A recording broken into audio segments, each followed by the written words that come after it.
Bonsoir à tous. Bon voilà, bonsoir à tous. On va essayer de faire ce direct. Si ça bug trop, on annulera et on recommencera. Je ferai peut-être plutôt une vidéo et que les gens puissent suivre. Mais j'espère que cette fois-ci ça va marcher. Je vous souhaite la bienvenue à ceux qui arrivent et joyeux Halloween, enfin même si c'est demain, mais joyeux veille d'Halloween, même si ça fait un peu bizarre, puisque Halloween veut dire la veille de la Toussaint, donc bonsoir, rebonsoir Elius, rebonsoir à tous, petit à petit vous venez, je suis vraiment désolé du bug qu'il y a eu tout à l'heure, en espérant que ça s'est calmé. C'est vrai que je suis en Wi-Fi et je fais mes directs dans la cuisine de mes parents et c'est vraiment hyper loin. Oui, oncle Facilier, docteur Facilier. Voilà, c'est mon petit costume d'Halloween avec le détail qui tue pour ceux qui n'ont pas vu, avec les plumes, le collier et bien sûr le petit Juju. C'était mon costume, enfin c'est le costume que j'ai fabriqué pour Halloween et ce chapeau là, c'est un chapeau de docteur en voodoo. Mais je kiffe, j'aime bien, j'ai toujours aimé ce style là, mais le docteur Facilier c'est mon méchant Disney préféré et je me suis inspiré un petit peu, bon il manque un peu de violet, il manque la veste avec le, mais je me suis inspiré un petit peu de ce personnage pour faire ce costume d'Halloween. Donc joyeux Halloween, joyeux veille d'Halloween à tous. Et c'est pour ça que je fais ce direct aujourd'hui et pas demain, puisque je vais vous présenter des produits déjà, un rituel simple pour ceux qui ont certains produits qu'ils ont achetés sur Ciel et Terre, parce que j'ai eu plein de mails de gens qui m'ont dit mais comment tu fais, quel rite pourrais faire avec. Donc j'ai dit je vais tout simplement proposer dans mon direct, je vais montrer à peu près qu'est-ce que je fais moi avec les mêmes produits. Et après, je vais vous parler surtout d'un super livre, un almanach. Et bien sûr, parler de Samhain, d'Halloween, des morts, des esprits et de tout ce qui va avec. Puisque, bizarrement, aujourd'hui, j'ai eu 5 personnes qui m'ont envoyé des messages par rapport à des gens qui disent que Halloween c'est Satan, c'est sataniste, etc. Donc au départ, je voulais pas vraiment parler de ça. Et puis, en fait, ça s'est fait tout seul. Donc je vous souhaite à tous une veille d'Halloween et on va commencer en premier temps par tout simplement parler d'Halloween. Qu'est-ce que Halloween? Alors pour ceux qui ne savent pas, mais je pense que tout le monde est au courant, Halloween est une fête païenne associée aux morts, aux esprits. Donc pendant la période d'Halloween, du moins pendant 3 jours, pendant la période d'Halloween, une semaine selon les textes, les esprits des morts viennent dans le royaume des humains, tout simplement, et voyagent dans notre royaume. Donc c'est une période de l'année où on pourra facilement communiquer avec eux. La deuxième autre période de l'année où on peut techniquement communiquer avec eux plus facilement aussi, c'est les nuits de Valpurgie. Donc c'est pour le 31 avril, 1er mai. Donc Halloween ou Samhain, donc ça s'écrit Samhain mais ça se prononce Samhain, et est une fête vraiment associée aux morts et aux esprits. Et je vous avouerai que ce livre-là, je fais en même temps j'en parle, mais parce que je l'ai bien aimé, donc ça s'appelle Sagesse et Almanach païen. C'est un livre qui est un almanach, qui est réutilisable chaque année, qui parle tout simplement des fêtes païennes, et le passage sur Samhain était vraiment assez joli. Donc je me permets de vous lire un passage afin que vous puissiez comprendre ce que je veux dire. Donc en fait le livre est composé d'une petite histoire, de l'historique de la fête, et après de certains recettes de cuisine, etc. Donc c'est très simple, je veux dire le style est très simple. Et c'est ce que j'aime bien, parce que tout simplement ça permet après d'avoir ceux qui ont un talent pour l'écriture, pour le dessin, de dessiner, d'ajouter des dessins dessus. Donc Samhain. Alors l'histoire c'est que chaque fête, alors il faut que j'explique, chaque fête raconte une vie, un passage d'un village de sorcières, de païens, et leur vision, leur vue, la façon de voir la fête qui est en train de se passer. Donc là c'est pour Samhain. Tout le village est réuni autour du druide. Tremblant, nous regardons ce coucher du soleil, peut-être une dernière fois. L'heure est grave. Ce coucher de soleil marque la fin de l'année. Le dieu de lumière est mourant. Renaîtra-t-il au prochain solstice? Nous devons vivre sans lui jusque-là. Pendant 3 jours et 3 nuits, avant que l'année nouvelle ne commence avec une aube, il n'y a plus de temps. Les ancêtres pourront venir nous voir. D'ailleurs, nous laisserons leur repas sur le bord de la fenêtre chaque soir, mais aussi les démons, les mauvais esprits. Le Dieu n'est plus là pour nous protéger et nous aurons froid. Les jours deviendront de plus en plus courts, sans savoir s'ils vont se rallonger un jour. Ce n'est que l'entrée dans la nuit, mais c'est la nuit de l'âme, la nuit de la mère, pourvu qu'elle veille et qu'elle entende l'enfant. Alors, pour empêcher les mauvais esprits de venir nous importuner, nous ferons une grande fête, tous assemblés pour leur montrer qu'ils ne peuvent rien contre nous tous. Les druides appelleront leur dieu, les ancêtres viendront et la magie sera. C'est un petit passage du Sagesse et Almanach païen, donc disponible sur les éditions du Monolithe. Et j'ai trouvé ce passage vraiment très intéressant puisque ça montre bien la situation, l'image dans la tête qu'on doit avoir pendant cette période-là. Samhain représente la mort du soleil, la mort du dieu, et un passage obligé par tous. On doit tous passer par là, on doit tous passer par la mort à un moment donné de notre vie, le plus tard possible, mais on doit passer par là. Et le dieu, symboliquement, meurt. Il meurt par rapport à son symbole qui est le soleil. Donc le dieu meurt et laisse la terre froide. Voilà, tout simplement. Et c'est cette image qui est vraiment très importante dans Samhain, qui est souvent transmise. C'est l'image de la mort et tout simplement de l'état de veille, de stase, avant la renaissance et avant le renouveau qui aura lieu lors du solstice d'hiver. Donc, ça, c'est vraiment la période propice à la méditation. Dans certaines traditions, entre le Samhain et le solstice d'hiver, en fait, c'est la période du néant, du vide, du froid, de la mort. Rien ne pousse, rien ne grandit. C'est la période où on doit méditer sur soi, se remettre en question à chaque fois, qui on est, où on va. Et c'est un truc très important. Une autre figure de Samhain, c'est bien sûr la citrouille. Et là, je vais vous donner un petit thème, une petite chose à faire lorsque vous creusez votre citrouille. Lorsque vous creusez votre citrouille, comme j'ai fait ce midi, là, cet après-midi, conservez la chair. Donc, vous enlevez les fils, mais conservez la chair. La chair que vous allez mettre de côté. Vous allez mettre la chair ou le 31 au soir, vous allez former ou fabriquer tout simplement une purée ou tout simplement une soupe à base de cette citrouille. Et cette soupe sera votre offrande aux esprits, puisque pendant cette période-là, il est important de faire des offrandes aux morts, aux esprits qui ont disparu. Et cette année, on a eu pas mal de personnes qui sont mortes depuis 2 ans, et il est important de prendre du temps pour eux. Donc, généralement, comme le dit le conte de Sagesse et Almanach païen, il est bon de laisser tout simplement cette nourriture soit au bord de la fenêtre, soit sur ce qu'on appelle un autel aux ancêtres. Je reviens dessus à chaque fois, mais l'autel aux ancêtres, c'est quelque chose de très important et je pense que tout le monde devrait en avoir un, toute personne qui se dit païen ou sorcière. Donc l'autel aux ancêtres est vraiment le lieu important de cette période-là. Et donc sur cet autel-là, vous allez placer tout simplement cette soupe que vous avez fabriquée et la jack-o'-lanterne. Alors je vais essayer de la déplacer sans faire tomber, mais la jack-o'-lanterne qui est ici, que vous allez placer au pied de l'autel ou si vous avez la place sur l'autel, sur l'autel. Initialement, elle permet de faire fuir les mauvais esprits lorsqu'elle est fabriquée avec cette attention-là, faire fuir les mauvais esprits, mais aussi d'attirer ou du moins de guider les bons esprits. Vous pouvez ajouter sur votre jack-o'-lanterne, lorsque vous la creusez, des symboles magiques dessus qui sont associés à l'élévation spirituelle, à l'amélioration et à tout ce qui a trait à tout cela. Donc c'est très très important cette période pour se méditer et se remettre en question.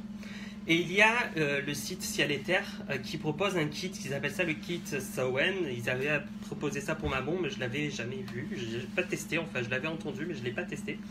Et là j'ai testé le kit Samhain et je l'ai trouvé bien. Il y a pas mal de produits intéressants dedans, mais c'est vrai qu'il y a un souci, c'est qu'il n'y a pas d'explication de comment l'utiliser. J'ai eu pas mal de personnes qui m'ont envoyé des messages, enfin je crois 7 ou 8 personnes il me semble, qui m'avaient envoyé des messages en me disant mais comment on fait ça, comment on fabrique, comment on fait le rituel. Donc j'ai dit j'ai commencé à répondre à une personne, puis une deuxième personne, et au bout d'un moment, j'ai dit, bon, je vais faire un direct, comme ça c'est fait dans une vidéo, et je peux répondre à tout le monde. Donc voilà, tout simplement, pour ceux qui ne savent pas, le kit est composé, alors je l'ai éteinte pour l'occasion, mais d'une neuvaine, enfin d'une 7 candle, donc une 7 candle qui dure 7 jours, voilà, violette, d'une bougie herbe, donc c'est une petite bougie, bon elle était comme ça, herbe, d'un parfum, j'en ai foutu partout, d'un parfum Sowen qui sent assez bon, enfin moi j'aime bien, d'une huile artisanale, une huile de préparation Sowen, et d'un baume, ainsi que d'encens en bâton Sowen, et des poudres qui vont, enfin une poudre d'herbe qui va avec. Ce que vous devez faire, c'est tout simplement utiliser la 7 candle, l'adresser avec l'huile, donc vous n'avez pas à mettre le litre, hein, vous mettez juste un petit peu, et les herbes dedans. Vous la fermez, bien sûr, vous laissez macérer moins une journée que l'huile puisse tomber. Puis vous placez de l'huile sur la chandelle en herbe, tout simplement. Et donc voilà, et vous avez votre encens qui est juste là. Alors je vais l'allumer parce que j'ai oublié de le faire, parce qu'ils sont assez, franchement ils sont assez bons. Donc, et donc vous avez tous vos ingrédients. L'idée c'est que tout simplement vous faites votre cercle habituel, un cercle sorcière classique tranquille, et vous faites votre cercle et et vous faites votre cercle et tout simplement vous allumez la 7 candle pour la semaine qui va débuter. Soit vous commencez le premier jour, le jour de Sowen, soit vous faites en sorte que le dernier jour soit le jour de Sowen. Et donc tout simplement, vous allez allumer tous les soirs. Vous tracez votre cercle, vous l'allumez et vous faites votre prière. Il existe des tas de prières que vous pouvez trouver sur des tas de sites. Donc choisissez celle qui vous branche, celle qui vous plaît. Et avant de faire vos prières, il est bon d'utiliser le baume de Sowen et de tout simplement faire un pentagramme sur votre front. Bien sûr, tous les produits doivent être bénis et consacrés selon les rites que vous utilisez. Et puis vous faites votre rite tranquille. Vous allumez l'encens, la chandelle d'herbe, et puis voilà, vous faites votre rituel.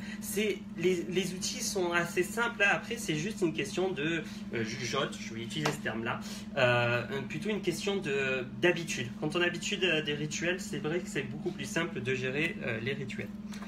Donc voilà, ça c'était pour le petit point Sowen. Donc bonsoir à ceux que j'ai pas pu dire bonsoir. Donc Virginie, Patricia, Florent, merci. Et Mélie, bonsoir et bonsoir à John, je le vois qui est connecté. Donc voilà, et pour cette fête-là, j'ai voulu vous parler d'un petit truc, j'appelle ça le denier des morts, même s'il n'y a pas vraiment de nom, mais c'est vraiment une pratique que j'ai l'habitude de faire pendant cette période-là. C'est que pendant la période de Sowen, je prends un petit peu de glaise, d'argile ou de bois, si je sais graver le bois, mais je ne prends pas de bois, mais si vous savez graver le bois. Et en fait, vous allez former ce que j'appelle des deniers des morts ou des pièces à esprit. C'est tout simplement, vous allez intégrer dans l'argile tout simplement une petite pièce que vous allez consacrer à un esprit précis.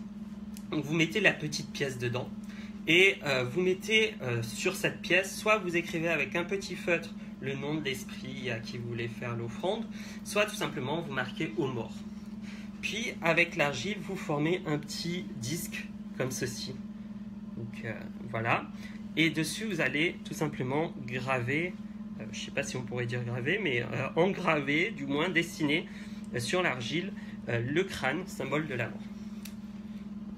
En fait, c'est un petit denier des morts, en fait, tout simplement une offrande très simple que l'on fait aux morts. Vous faites tous vos rituels de Sowen toujours avec ce denier-là. C'est pour payer les morts, les remercier de leur présence, les remercier de leur protection, les remercier pendant qu'ils viennent dans notre monde, pour les remercier afin qu'ils ne puissent pas vous voler quelque chose. Et tout simplement, c'est ce petit denier-là que vous allez déposer après, à la fin de la période sombre. Donc, il y en a qui font ça pendant le solstice d'hiver, d'autres, ils font ça juste la semaine après Sowen. Déposez tout simplement ça dans un cimetière.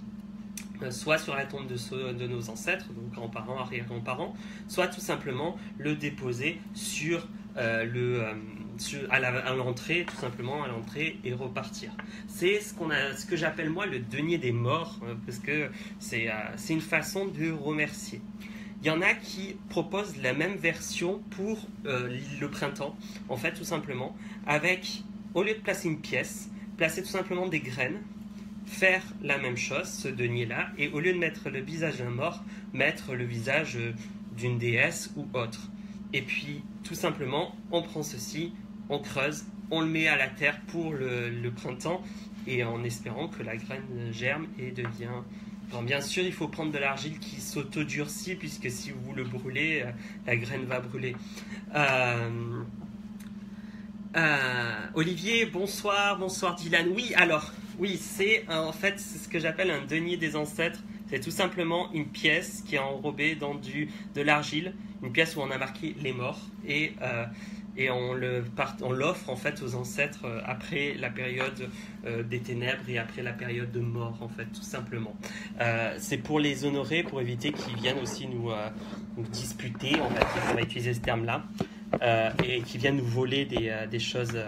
Puisque certains contes disent que pendant cette période-là, les ancêtres, les fantômes, les esprits, il y a les lutins ou les petits peuples viennent pas que pour être sympas, ils viennent aussi pour nous piquer des choses qu'ils ne peuvent pas avoir dans l'au-delà.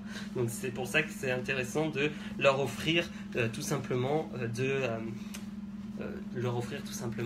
des objets, des offrandes ou de l'argent à laquelle ils vont payer. Je mets des parenthèses sur ce terme-là, dans l'autre monde, ce qu'ils désirent.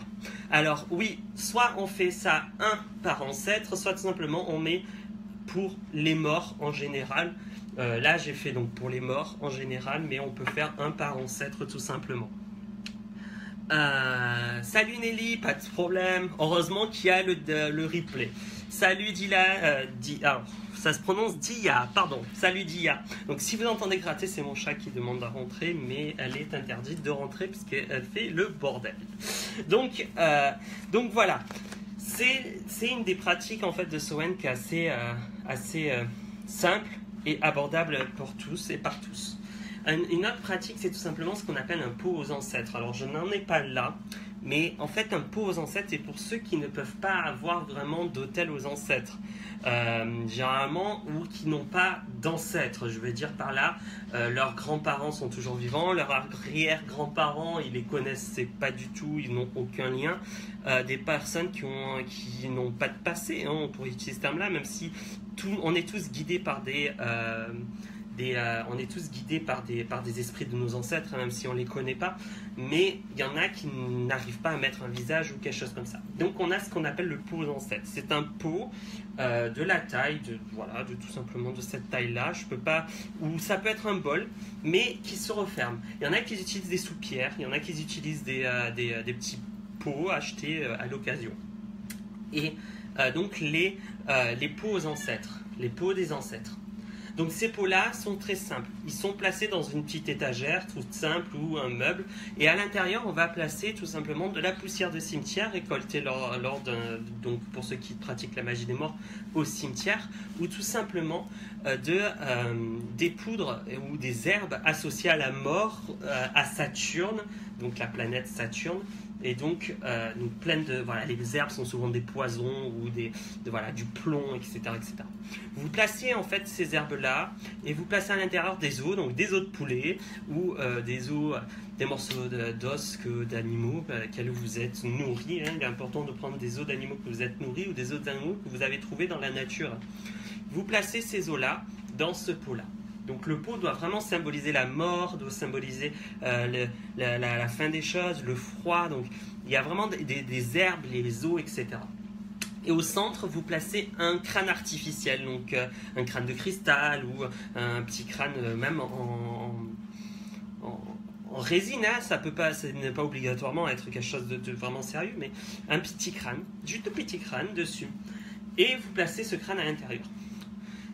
Vous faites vos bénédictions habituelles selon vos rituels, donc selon les personnes qui sont associées à la Wicca, la Houdou, peu importe, parce que c'est un rite qui est assez universel. vous faites vos bénédictions dessus en bénissant, en purifiant déjà tout et en bénissant le crâne, en disant que ce crâne représente tous les ancêtres de vos qui coulent dans vos veines, que vous ne connaissez pas, ainsi que ceux futurs que vous connaîtriez. Vous bénissez ça, tout ça comme ça, et puis vous gardez ce pot sur cette étagère-là. Puis vous fermez. Et en fait, vous devez faire les offrandes sur ce crâne-là. Donc les offrandes, c'est souvent de l'alcool pur, de l'alcool dur, vodka, rhum, très fort, comme si voilà, ça doit être de l'alcool très fort, quelque chose qui ne risque pas de pourrir à 100%. Et vous, tout simplement, lors des offrandes, vous servez les offrandes, vous ouvrez, vous faites vos prières à vos ancêtres et vous versez un verre sur le crâne, sur ce crâne-là, dans ce pot-là. Et vous refermez et vous faites ainsi ça assez souvent. C'est pour vous nourrir vos ancêtres, ceux que vous ne connaissez pas, parce qu'il est vrai que lorsqu'on pratique la magie, le houdou, on souhaite de plus en plus connaître nos ancêtres afin de pratiquer la magie des morts, afin d'être prêt à pratiquer la magie des morts. Et pour connaître nos ancêtres, c'est plus compliqué quand on n'a pas de futur, enfin pas vraiment de passé, d'esprit à laquelle on peut se rattacher, des grands-parents ou des gens comme ça. Et quand on n'a pas de table blanche, il est un peu difficile à côté, il est un peu difficile de s'accrocher à quelque chose. Donc tout simplement, vous faites ce pot-là, il va vous permettre déjà de vous connecter à votre sang. Donc là, ça va être vraiment des ancêtres de sang, à votre sang, à vos esprits qui marchent à vos côtés, mais qui font partie de votre sang, et afin de les nourrir, afin de leur donner à nouveau vie. Puisque le problème des esprits, c'est que les esprits, s'ils ne sont pas priés, les esprits, s'ils ne sont pas adulés, je pourrais utiliser ce terme-là, mais s'ils ne sont pas même rappelés, mémorés, enfin se rappeler, en parler, tout simplement le souvenir, ils ne sont pas nourris de l'autre côté. Ils disparaissent petit à petit. C'est un processus assez long. Ouh, il y a des fantômes. C'est un processus assez long. Donc je vais juste bouger ça et placer ça comme ça pour pas que ça glisse. Donc c'est un processus assez long, mais ça arrive. Les esprits sont au départ des esprits jeunes, du moins qui viennent de mourir, ils sont encore attirés, ils ont encore cette énergie de vie qui est en eux, et puis avec les années, s'ils ne sont pas priés, s'ils sont oubliés, ou s'ils sont, oui, tout simplement oubliés, si on n'y pense pas, ils vont disparaître, ils vont devenir des esprits errants, des esprits vampiriques, pour après finir soit dans le néant et disparaître, être recyclés, soit être capturé par quelqu'un qui va l'utiliser. Donc pour protéger nos ancêtres, il est important de les honorer.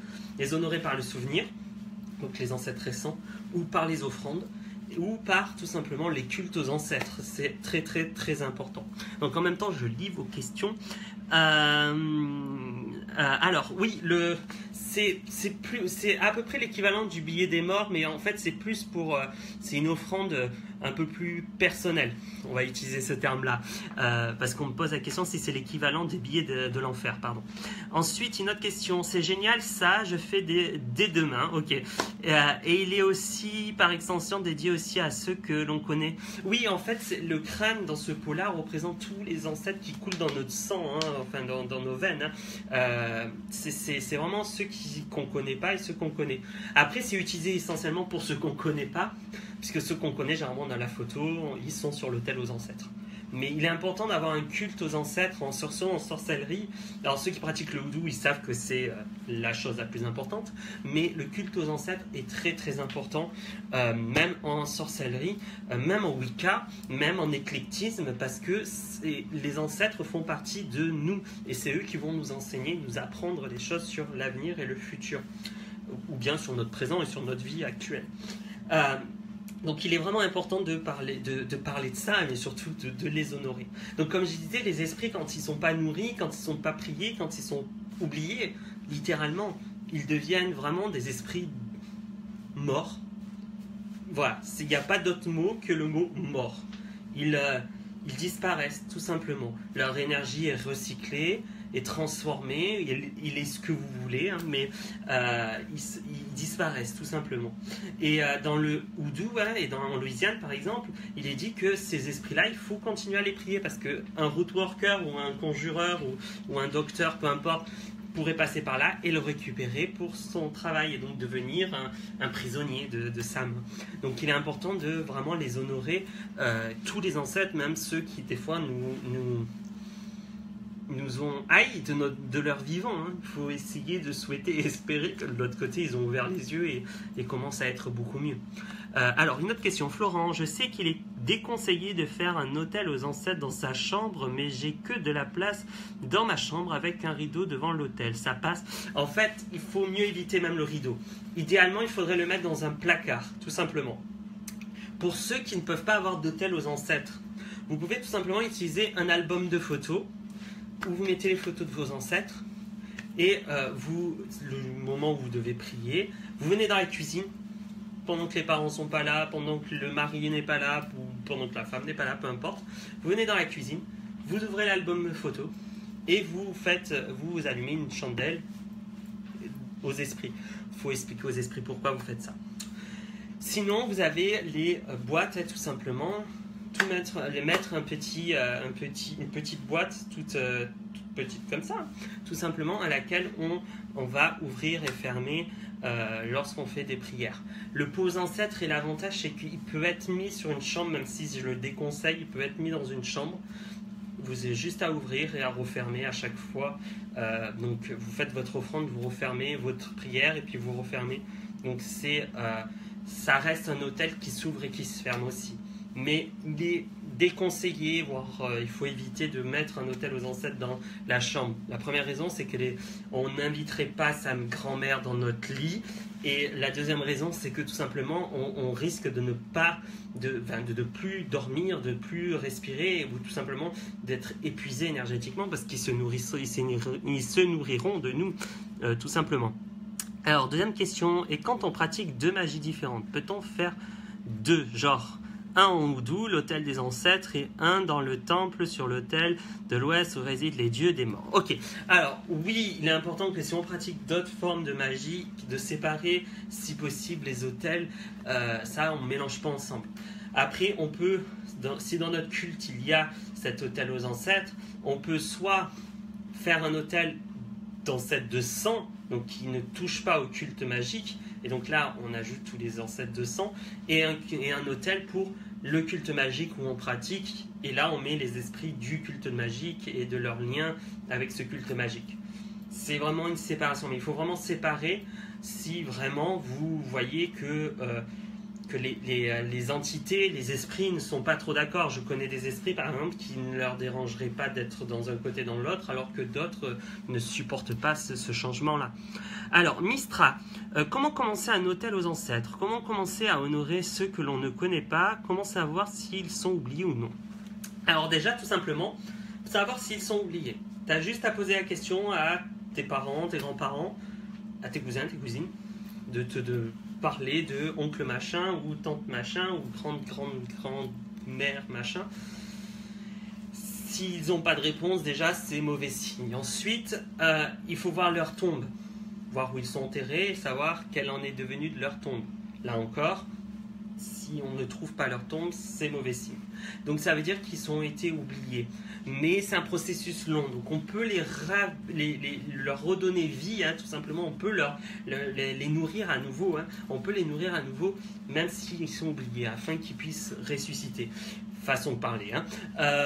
Cet acte-là est très important et c'est pour ça que la généalogie est importante aussi en Oudou, par exemple, puisque la généalogie nous permet d'avoir des noms et de pouvoir les citer lors de nos prières afin de leur donner l'énergie, les offrandes, etc. Même si on n'a pas un visage, mais au moins on a leur nom.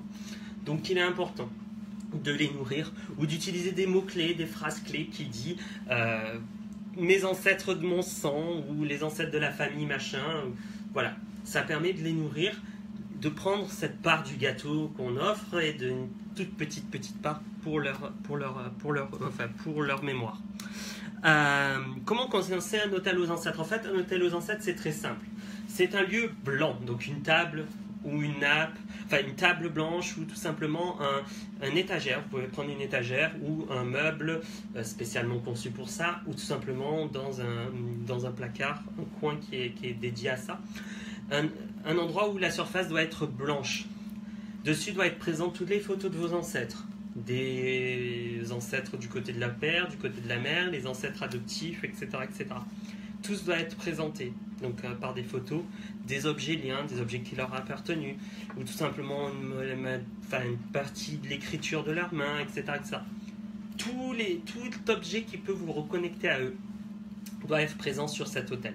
Un par chaque esprit. Ensuite, sur cet autel-là, vous allez mettre des symboles associés à la mort, des crânes, des sabliers, tout ce qui fait, quand on voit l'autel, on dit « Ok, c'est un autel aux morts », tout simplement.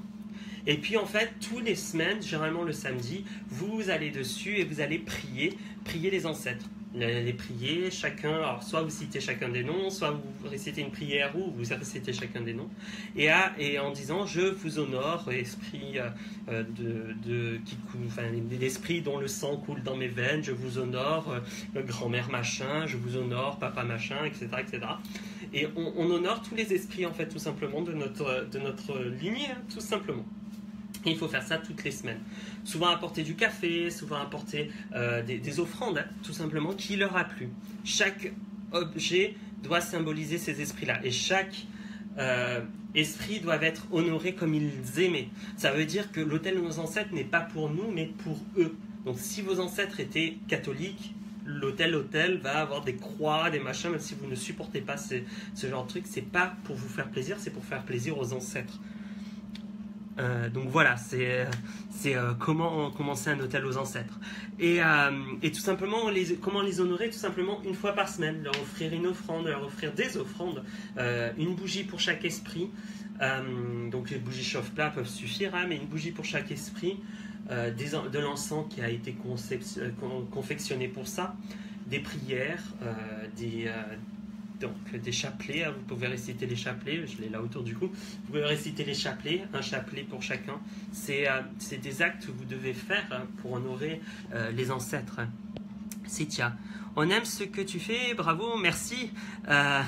On peut faire d'autres offrandes aux esprits. Donc oui, on peut aux esprits, on peut leur offrir de la nourriture, des objets, des vêtements, hein, des colliers. Alors si vous aimez fabriquer des colliers, vous pouvez fabriquer des colliers juste pour les esprits. De la nourriture, ça peut être des objets. Vous pouvez acheter des objets. Des choses, des cadeaux, selon l'esprit et selon ce qu'il aimait. Hein. Ça peut être de la nourriture, ça peut être des chandelles, ça peut être des encens, ça peut être des prières aussi. Hein. Les prières sont aussi une question d'offrande, surtout les chapelets. Vous pouvez réciter des chapelets. Donc il y a différents types d'offrandes nécessaires aux esprits, enfin qu'on peut donner aux esprits. Alors, Ailus. Alors, affiché. En cas de mariage avec la personne avec laquelle on se marie, sur l'autel aux ancêtres ou au début, il n'y avait que nos ancêtres. On peut permettre de rajouter les photos et les objets de l'ancêtre de la mariée. Ok, oui, alors, lorsqu'on se marie, les ancêtres de notre mari ou de notre femme deviennent nos ancêtres.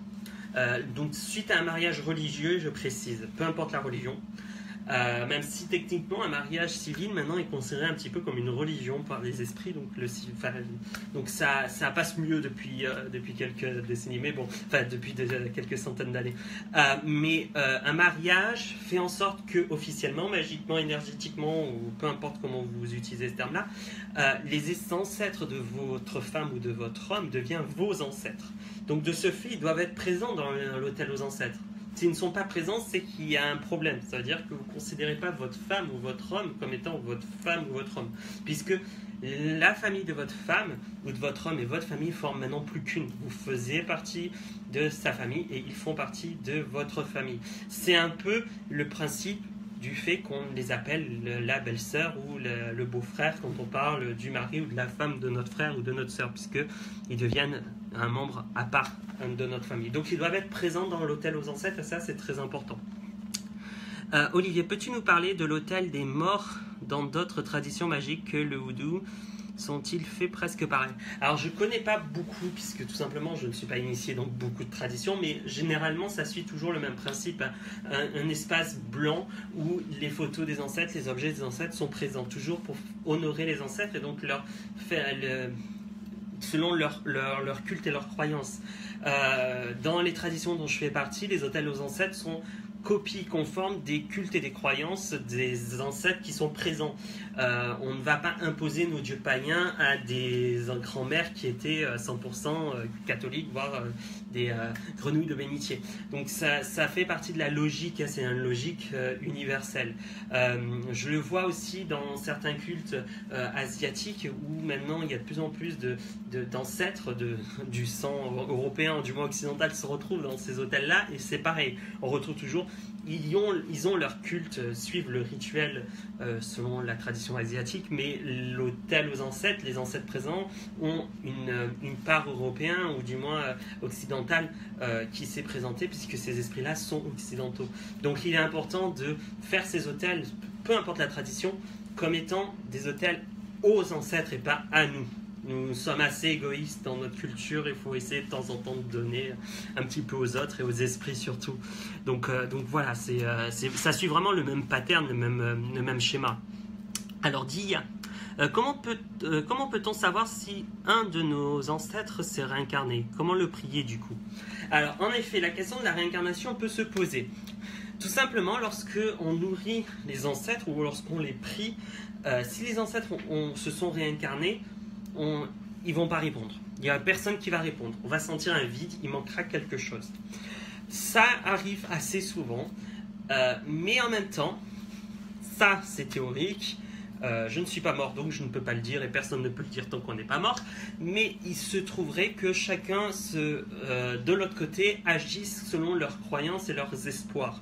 Une personne qui meurt, qui va de l'autre côté et qui, de tout son vivant et même après sa mort, espère continuer à perdurer de l'autre côté, va perdurer de l'autre côté. Une personne qui meurt et qui croit à la réincarnation et qui va mourir, va se réincarner. C'est ce qu'on appelle le paradis personnel. En somme, chaque esprit a son propre paradis, son propre système de croyance va s'adapter à sa vie, quoi, tout simplement. C'est vraiment une théorie, comme je dis, je ne suis pas mort, je ne peux pas savoir, et tant que personne ne pourra savoir tant qu'on n'est pas mort. Donc voilà, il y a cette question de paradis sur mesure.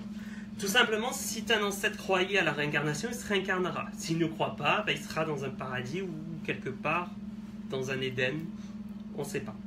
Donc voilà, ça c'est la question que beaucoup se posent. Moi, par ma propre petite expérience, mais l'expérience aussi de ceux qui m'ont appris tout ça, la magie des morts, etc., en fait, il s'avérait que tout simplement, les esprits qui ne sont pas de ce monde, ou qui ne sont plus de ce monde, ou de l'autre monde, ou qui se sont réincarnés ou autre, c'est vide. Quand on les appelle, on sent que ça ne marche pas. Et ceux qui ont l'habitude à prier, à prier les dieux, ou à penser à ces choses-là, ces personnes-là vont avoir une habitude, vont s'habituer, on va utiliser ce terme-là, ils vont tout simplement le pressentir bien plus qu'une personne qui n'est pas vraiment au courant ou n'a pas l'habitude. Donc on sent que c'est vide. C'est difficile à expliquer, mais on sent que c'est vide et on sent que là je perds du temps. Voilà, c'est la sensation qu'on a au fond de nous, je perds du temps. Voilà, donc j'espère que j'ai pu répondre à ta question. Ça après je peux pas te dire si ton grand-père s'est réincarné ou pas, c'est toi-même qui dois voir par rapport à ses croyances personnelles et surtout quand tu l'appelles, qu'est-ce qui arrive. Donc c'est vraiment très, très important de voir ça. C'est vraiment très personnel, hein, c'est vraiment un travail personnel et c'est vraiment par nous-mêmes la façon dont on aborde le sujet qui fait que ça soit comme ça. Donc l'importance des ancêtres, des racines est très importante, je le répète à chaque fois, que ce soit en Houdou, mais même dans la Wicca traditionnelle, ou même dans l'éclectisme, ou même dans la sorcellerie en général, les ancêtres sont importants. Et je trouve, ce qui est assez dommage, c'est que dans le néopaganisme, il n'y a qu'un seul jour de l'année où on leur offre, en somme, du temps. C'est Samhain, c'est cette période-là. Et en dehors de ça, on dit, on s'en fout, c'est pas grave. Les ancêtres, on s'en branle un petit peu et on passe à autre chose. Et on est concentré sur la vie, la vie, la vie. La vie est belle, elle est très belle, mais c'est vrai que penser à la mort une fois par an, enfin penser aux morts une fois par an, plutôt on vous devrait dire, c'est pas vraiment une chose qui nourrit en fait tout simplement nos ancêtres. Moi j'ai la chance de faire partie de traditions où le culte des ancêtres est aussi important que le culte des dieux, et ça c'est très important. Je sais que pas mal de courants proposent ces pratiques-là, et je trouve ça génial. Mais c'est vrai que je vois beaucoup sur internet ou dans les livres que je lis où on ne parle pas des autels des ancêtres, à part depuis un an ou deux, puisque depuis j'en parle publiquement, en fait j'ai l'impression que ça devient un peu plus, ça rentre dans les têtes, mais on ne parle pas beaucoup des hôtels aux ancêtres, ou du moins très vaguement. Pour Samhain, on dit voilà un moyen de se connecter aux ancêtres. Dans les publications anglaises, il n'y a que ça, on en parle à chaque fois, mais dans les publications françaises, il y en a très peu. Mais cette pratique de l'hôtel aux ancêtres est aussi présente et aussi utilisable que dans la Wicca, dans le néopaganisme, dans la Zatru, dans peu importe les traditions. Les ancêtres ont toujours été une importance, puisqu'ils font partie de notre passé, et c'est grâce à eux que nous sommes ici. Donc c'est une importance vraiment primordiale, et les respecter, c'est important. Donc quand je vois des gens qui ont peur de la mort ou peur des morts et qui pratiquent la sorcellerie, je me dis qu'ils ont beaucoup de chemin à faire, parce que elle fait partie de la sorcellerie. La sorcellerie est une pratique magique des morts, hein. C'est les ancêtres, hein, tout simplement, hein. Diviniser, changer, modifier. Mais le culte aux ancêtres et au passé est très présent dans le néopaganisme, hein. Voilà, c'est pour ça qu'ils sont tous dans l'héroïque fantasy et pas dans la science-fiction. Donc le passé est présent, est très présent, donc le respecter et l'honorer chaque jour est très important, surtout en tant que néopagnien. Du moins, c'est ce que je pense. Et c'est ma philosophie des choses, où les ancêtres, le passé, les morts sont très très importants. Olivier, peut-on faire un travail magique basique sur l'autel des morts en invoquant un de nos ancêtres? Alors, ce qu'on appelle la magie des morts, il est tendance à éviter à faire ça si on n'est pas protégé, et si tout simplement on n'est pas protégé. Donc il y a dans la magie des morts une chose qui permet de pouvoir pratiquer avec les morts sans risquer de se faire attaquer par quoi que ce soit, et donc tout simplement travailler. Mais l'autel aux ancêtres n'est pas fait pour le travail magique. L'autel aux ancêtres, c'est vraiment honorer les ancêtres, leur demander protection, oui, mais ne pas faire des travaux magiques, parce que c'est pas leur boulot. Leur boulot, c'est d'être présent, de nous protéger, de nous garder, de faire en sorte que leur ADN, hein, leur sang, leur nom, etc. perdure. Donc souvent, c'est ceux qui vont plus aider dans la fécondité des fois. Et c'est les ancêtres qui sont là pour perdurer l'espèce, notre espèce, du moins leurs racines, leur sang, et pas tout simplement être là pour qu'on ait une meilleure vie, mais plutôt faire en sorte qu'on puisse se reproduire, ou du moins faire en sorte qu'on puisse perdurer leur mémoire encore et encore, et donner des personnes qui puissent perdurer leur mémoire. Donc c'est vraiment une question de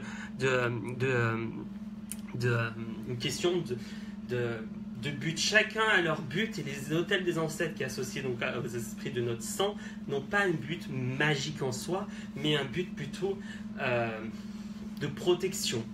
Après, sans se protéger, on pourra pas vraiment les utiliser, enfin j'aime pas le mot utiliser, mais leur demander de l'aide. On pourra pas leur demander de l'aide sans entre-temps avoir une couille et une merde derrière qui risque de venir. Donc il est vraiment important de faire attention à ça. Ailus, alors les ancêtres, nos nouveaux dieux. À la base, les ancêtres ne sont pas de nouveaux dieux, ce sont nos dieux. Depuis le début de l'humanité, les premières divinités, ce sont des ancêtres. On prend la grande déesse, la toute première grande déesse, ça reste tout simplement une ancêtre. Dans toutes les civilisations primaires, les dieux, c'est des ancêtres. Après, il y a ceux qui viennent du ciel, et donc c'est autre chose. Et ils séparaient donc les dieux, ceux qui viennent du ciel, et les ancêtres, mais ils ont à peu près la même force, les mêmes faiblesses et les mêmes forces. Ils sont humains, hein. Que ça soit Zeus ou ta Maminova, ça reste quand même des êtres désincarnés qui ont des pouvoirs particuliers et qui permettent de faire quelque chose. Après, il faut pas comparer un dieu et un esprit, un ancêtre, parce qu'il y a généralement l'ancienneté de leur existence et beaucoup de choses qui sont liées à eux. Mais les premiers dieux, c'était les ancêtres, ça n'a jamais été des créatures venues du ciel. C'est venu bien plus tard, hein, dans la culture humaine. Alors, Mistra, comment réussir à honorer un ancêtre qui de son vivant nous a blessés, sans avoir de rancœur? Y a-t-il risque de fausser cette action d'honorer? Non, Mistra, je comprends très bien, j'ai eu aussi ce problème-là. L'idée, c'est que sans cet ancêtre-là, tu ne serais pas là. Rien que pour ça, il faut leur remercier. Après, ça ne veut pas dire que tu pardonnes, hein, ce n'est pas pardonner. Mais honorer ne veut pas dire pardonner. Ça veut dire merci. Merci de m'avoir fait en sorte que je puisse vivre. Point. L'idée aussi, c'est que l'ancêtre, même le plus dur, même la personne la plus haineuse de ce monde, qui nous a croisé notre vie, nous a construit, en bien ou en mal. Mais même si c'est en mal, ça nous a construit en bien. Donc il n'y a pas le pardon, mais juste le fait de dire, ok, merci d'être présent, merci de m'avoir fait ça, c'est peut-être un gros connard, mais merci de m'avoir fait ça, maintenant j'avance. C'est l'idée aussi d'honorer ces ancêtres-là. Petit à petit, ça débloque, mais c'est vrai que les premières fois, on a cette émotion-là humaine qui nous bloque sur... voilà, ce côté, ok, il nous a blessés, il nous a fait mal, on a souffert à cause de cette personne-là, hein, on a souffert, et on se retrouve face à elle à nouveau comme ça, donc soit on a l'idée de dire, bon ben pardon,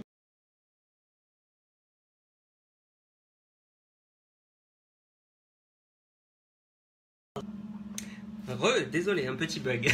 Donc, dire tout simplement honorer, leur dire tout simplement je t'honore, je te remercie de m'avoir donné la vie, je te remercie d'avoir donné la vie à quelqu'un qui m'a donné la vie. Voilà, point. C'est juste la base, quoi. Jérôme, merci beaucoup. Encore un compliment, merci. Alors, Olivier, considères-tu alors que les dieux, Zeus, etc., ont aussi toujours soif, donc offrir de l'eau comme pour les ancêtres? Non. Les ancêtres ont besoin d'eau parce qu'ils sont des humains. Des humains qui ont besoin de vivre d'énergie. Les dieux n'ont pas besoin de cette eau-là.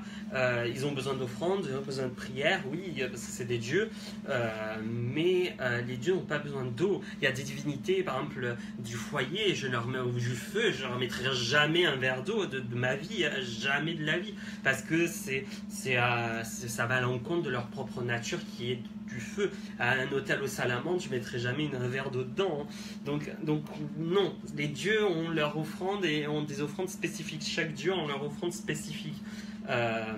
Liquide ou pas, hein, mais ils ont leur offrande spécifique. Donc il faut suivre ce que les dieux demandent. Il faut suivre ce que les dieux préconisent. Point. Les esprits ont besoin de pas mal de choses, de nourriture, d'eau, parce qu'ils sont encore vivants. Les dieux, non. Les dieux sont au-dessus de ça. Ils sont passés au-dessus de ça. Les esprits peuvent faire des liaisons entre d'autres esprits qui sont un peu plus élevés avec d'autres esprits qui sont plus élevés jusqu'à atteindre les dieux. Mais non, nos esprits et les dieux n'ont pas des fois les mêmes besoins. Il ne faut pas les voir comme étant égaux. Hein. Les dieux ne sont pas égaux aux esprits. Sinon, les dieux n'existeraient pas, tout simplement. Hein. J'ai pas dit tous les dieux. J'ai dit qu'il y avait les dieux venus du ciel et ceux de nos ancêtres. Les dieux venus du ciel sont restés des dieux et nos ancêtres, les premiers morts, sont devenus après des morts. Il y a deux différentes origines des dieux, hein, ou sous terre, mais bon, ça reste toujours la même chose. C'est deux différentes origines des dieux. Il faut voir d'où viennent les dieux. Il y a les dieux, enfin ce qu'on appelle ancêtres tout simplement, et les dieux.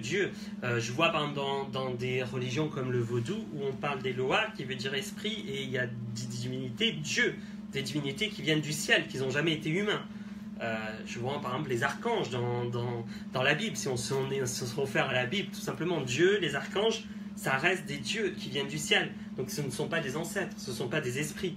Par contre, Jésus est un ancêtre, est un esprit, puisque même s'il est fils de Dieu ou Dieu en personne pour certains, il est humain, il a vécu, il est né, il est mort. Bon, il a ressuscité, mais ça reste quand même un ancêtre.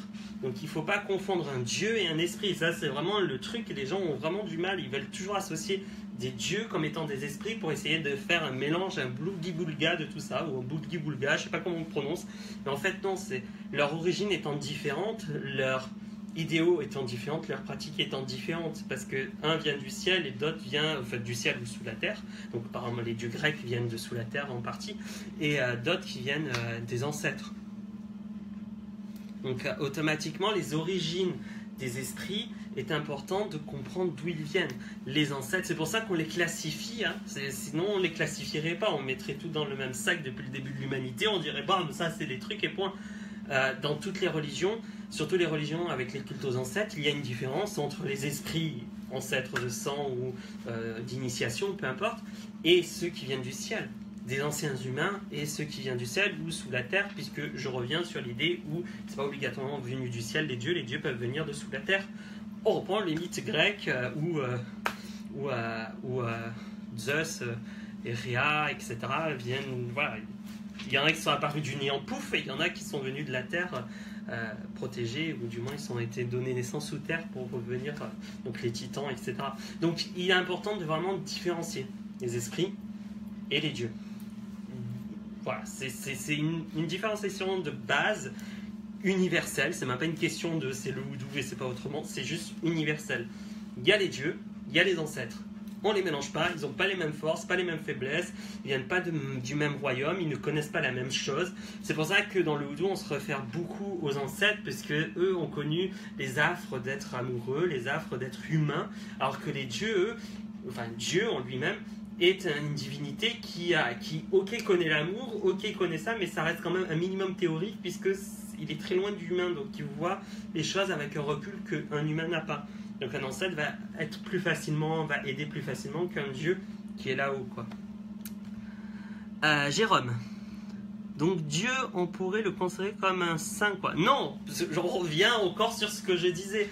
Dieu, dans la Bible, Yahvé, est apparu du néant, donc il vient du ciel. Il n'est pas un humain. Un saint est un être humain, un être qui est né d'une mère qui a grandi sur cette terre et qui est mort sur cette terre, qui a connu les affres de la chair et du sang. Un Dieu, Yahvé, Elohim, peu importe comment vous l'appelez, Allah, peu importe comment vous l'appelez, n'a pas connu la terre, n'a pas connu réellement le sang, la chair, la souffrance, la vieillesse, la maladie, la joie, l'orgasme. Il n'a jamais connu tout ça. Et donc il n'a qu'une vision, entre parenthèses, théorique vue du ciel. Donc avec un recul, avec une sagesse, puisque généralement quand une situation prend du recul, on est plus sage que quelqu'un qui vit la situation de l'intérieur. Mais c'est vraiment une différenciation entre les esprits, les ancêtres et les dieux, ceux qui viennent du ciel ou sous la terre. Dylan, ce direct est super intéressant, ça a éclairci pas mal de questions que je m'étais déjà posées, notamment sur l'autel des ancêtres. Merci beaucoup. De rien, Dylan, n'hésite pas si tu as des questions.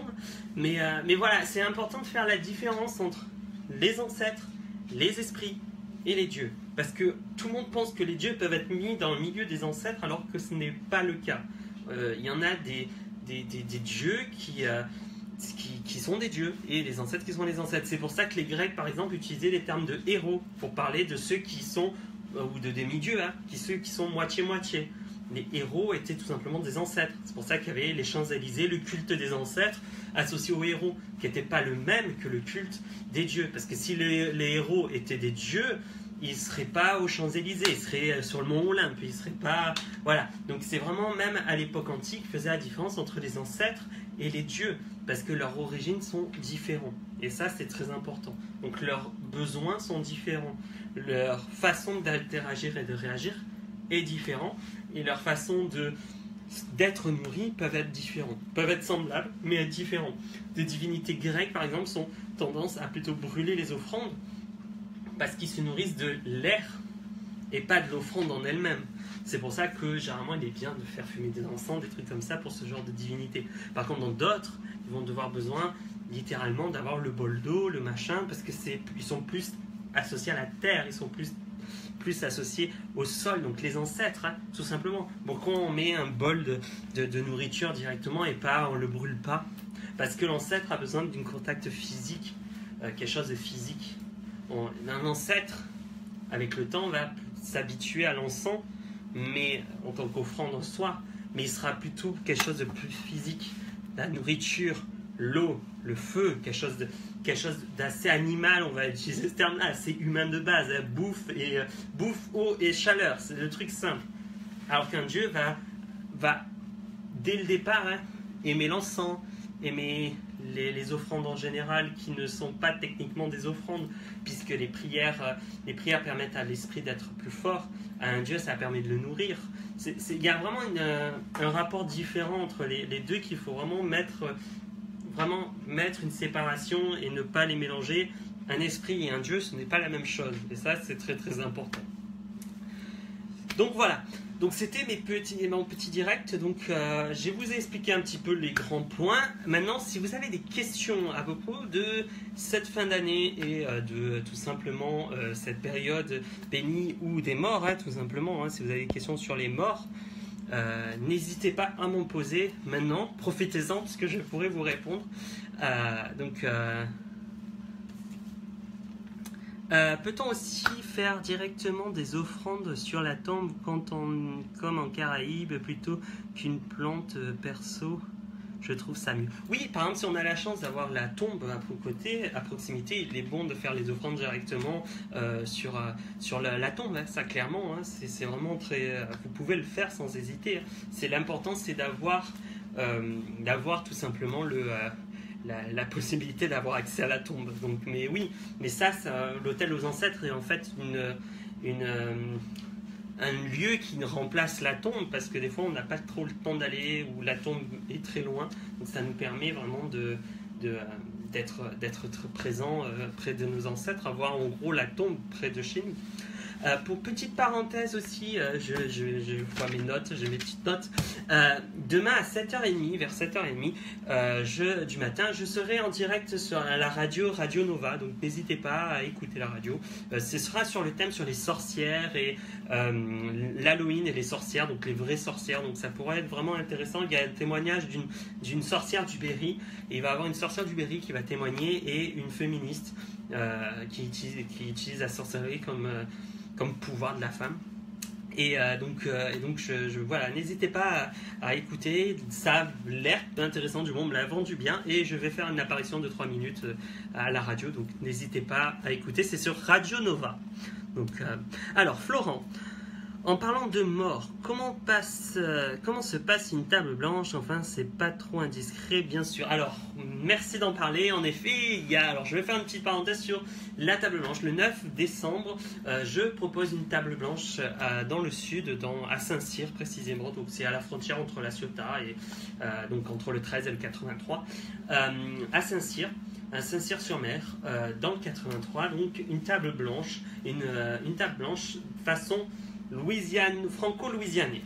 C'est une table blanche spéciale pour communiquer avec les esprits. Donc, les frais de participation est 30 € par personne, puisqu'il faut louer la pièce. Mais sinon, tout simplement, ça se passe de manière très simple en fait. L'idée, c'est que toutes les personnes sont présentes pendant une nuit de prière, de chants, de rires, de cigarettes, de cigares, pour ceux qui fument le cigare. Une nuit où les gens se réunissent pour prier les ancêtres autour d'une table. Il y a une question de relais qui se fait, alors les gens prient, laissent la place au suivant, quand ils commencent à être fatigués, pour aller boire, manger, fumer, peu importe. Et en fait, c'est une période où on communique avec les morts, les esprits. Lors de ces tables blanches, il y a souvent 1, 2, voire 3 médiums qui sont présents, qui transmettent les messages, ou du moins qui sont là pour faire, entre parenthèses, la sécurité. Puisque chaque personne va, à force de prière, communiquer avec leurs esprits à travers des techniques. Et ça, je préciserai lors de cette table blanche. Cette communication va se faire particulièrement, et en fait ces médiums-là vont être là pour un petit peu juger, dire bon bah ok, ça a l'air vrai, ou ah non là il est en train de délirer. C'est souvent ça, ou elles-mêmes, les médiums, donc eux-mêmes, les médiums, vont communiquer, vont recevoir des messages eux-mêmes, et des fois ça arrive, pas dans toutes les séances, mais dans beaucoup de séances, ça arrive qu'il y ait des trans de ces médiums-là, où l'esprit va communiquer directement à travers la bouche du médium. Donc il y en a une table blanche que j'ai en train d'organiser le 9 décembre à Saint-Cyr, Saint-Cyr-sur-Mer.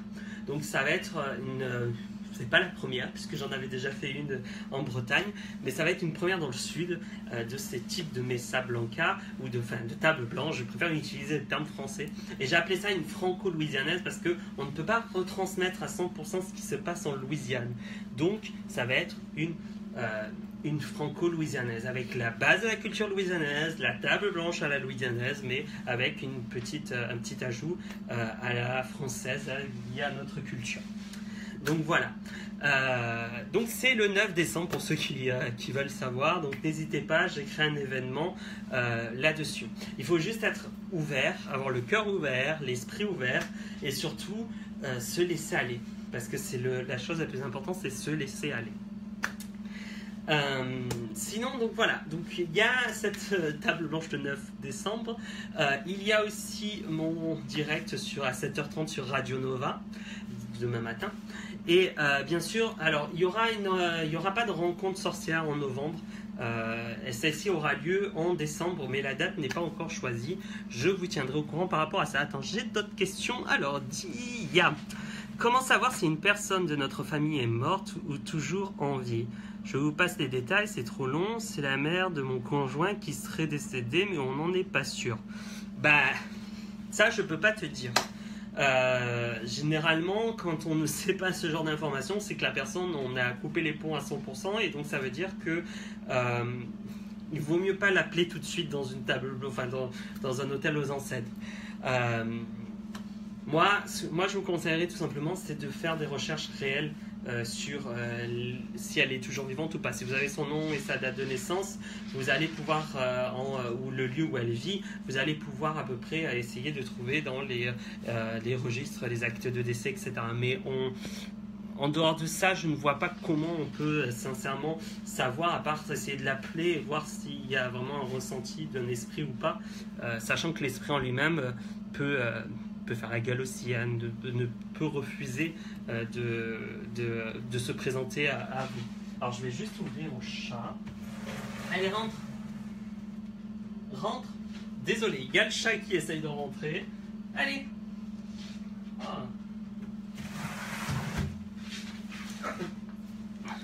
Voilà, celle qui fait les bêtises. Désolé.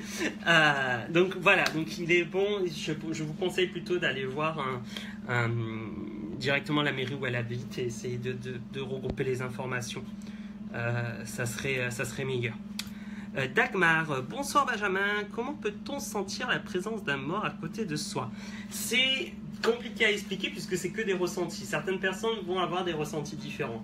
Mais souvent, c'est des picotements ou la sensation d'être frôlé, la sensation qu'on touche les cheveux, la sensation d'être observé. Ça, c'est des signes qui montrent qu'il y a quelque chose autour de nous.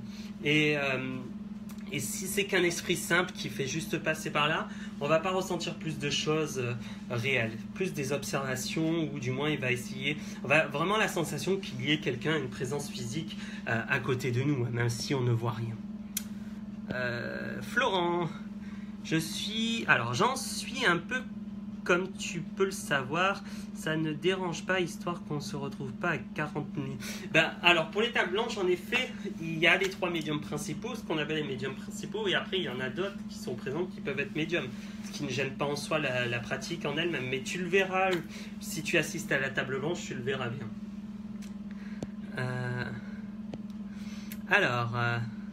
Donc voilà, après, il y a une petite discussion autour de cette table blanche et des médiums. Donc voilà, est-ce que vous avez d'autres questions? Sinon, si on n'a pas d'autres questions, je vais vous dire au revoir. Donc je vous laisse encore, il est quelle heure? Ok, encore 5 minutes et après je couperai ce direct. Alors 5 minutes, vous avez des questions, encore 5 minutes et j'y répondrai.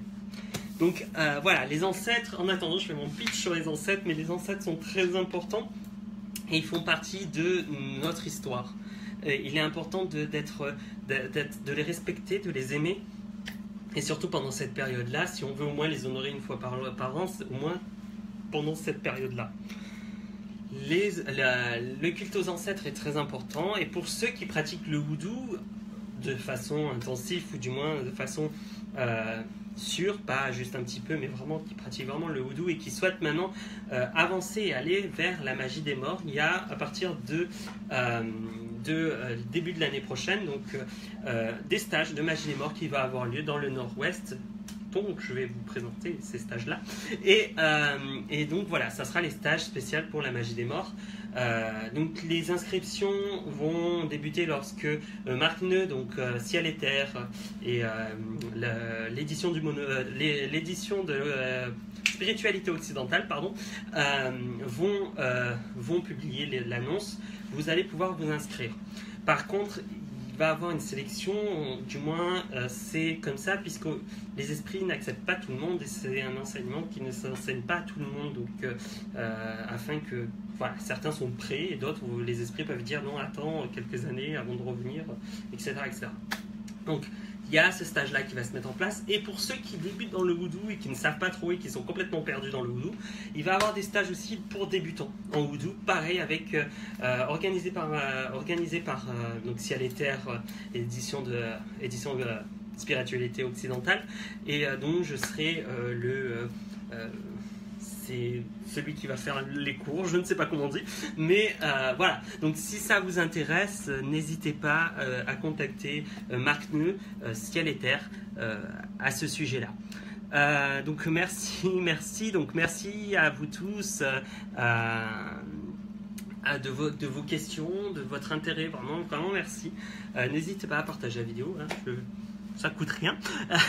mais voilà, les tables blanches, petite chose importante, pour les tables blanches, le truc c'est que la table blanche, on souhaite souvent d'être contacté tel ou tel esprit, mais souvent ce n'est peut-être pas possible, ou du moins le contact ne se fera pas. Il ne faut pas partir dans une table blanche en disant je veux ce contact et j'aurai ce contact, mais plutôt à dire je pars dans cette table blanche et j'aurai le contact qui viendra. Donc voilà, lors de la table blanche, je vous expliquerai en détail pourquoi et les raisons de cela. Les stages, il faudra voir avec ça Marc Neu. N'hésitez pas à le contacter si vous avez des questions à ce sujet-là. Et donc les tables blanches, là pour le moment, ça sera sur Saint-Cyr-sur-Mer, Saint-Cyr-les-Lecs, il y a 2 noms je crois sur cette ville, dans 83. Il y a l'événement sur ma page, hein, bien sûr, il me semble, sur ma page et sur le groupe Oudou. Et selon si ça marche ou pas, je pourrais peut-être en proposer dans d'autres endroits de la France. Ça serait sympa. Il faut que, voilà, si ça marche, faites en sorte que ça marche. Celui de 83, je pourrais peut-être en proposer dans d'autres endroits. Bien sûr, ces tables blanches sont ouvertes à tous, pour ceux qui pratiquent le houdou, ceux qui pratiquent d'autres formes de magie et ceux qui ne pratiquent pas les formes de magie mais qui sont ouverts d'esprit et de cœur à cette idée de communiquer avec d'autres esprits. Donc c'est pas vraiment sélectif, mais c'est vraiment ouvert. N'oubliez pas, on va rentrer dans une culture, je préviens encore à ce niveau-là, mais on rentre dans une culture qui est différente de la nôtre et donc ça va être, voilà. Faut y aller avec l'espoir de voir quelque chose, mais pas avec l'envie tout prix de communiquer avec quelqu'un. C'est vraiment très important parce qu'on ne peut pas contrôler. C'est pas quelque chose de contrôlable, c'est pas quelque chose qu'on peut, comme ça, hop, voilà. On peut pas donner les réponses, sinon ça serait très facile. Mais selon les tables, chaque table sont différentes, chaque groupe étant différent, chaque moment étant différent. Donc l'esprit, l'organisation, l'esprit, le mental peut être complètement différent. Dia, donc bonne soirée Ben, et oui tu nous apprends toujours plein de choses, merci beaucoup, bonne soirée à toi aussi, et à Dylan, merci encore pour ce live, bonne soirée, à bientôt en tout cas, et merci d'avoir suivi ce live, j'espère à la prochaine, et surtout n'hésitez pas à m'envoyer des questions ou à essayer de discuter avec Marc Neu pour avoir plus d'informations sur les stages. Je répète un petit peu, mais si vous avez l'occasion, n'hésitez pas, Sagesse et Almanach Païen, il est vraiment il est bien, il n'y a même pas de assez machin, il est bien, édition du Monolithe toujours, ils font de très très bons livres cette édition, et il y a le kit Sowen, mais bientôt il va y avoir le kit Yule. Je vous le conseille pour ceux comme moi qui aiment bien pratiquer assez rapidement des choses, surtout les sabbats quand on n'a pas l'occasion de rencontrer son coven lors de ce sabbat. Ce kit là est vraiment génial. Donc pareil sur ciel et terre, ciel comme le ciel et éther comme l'éther, l'élément. Donc n'hésitez pas, vous le trouvez très facilement. Donc voilà. Merci à toi Amandine. Merci beaucoup, merci Jérôme, à bientôt Romain, merci pour tout. Et n'hésitez pas à commenter et à partager, surtout à partager. Donc on se retrouve sur les groupes, Wicca France, Oudou, etc. Et donc voilà, merci beaucoup, je vous souhaite à tous une très très bonne soirée, joyeuse Halloween, bonne fête des Guédés pour ceux qui pratiquent le vaudou et surtout bonne fête de la magie, enfin bonne fête des morts, des ancêtres. À très bientôt, au revoir.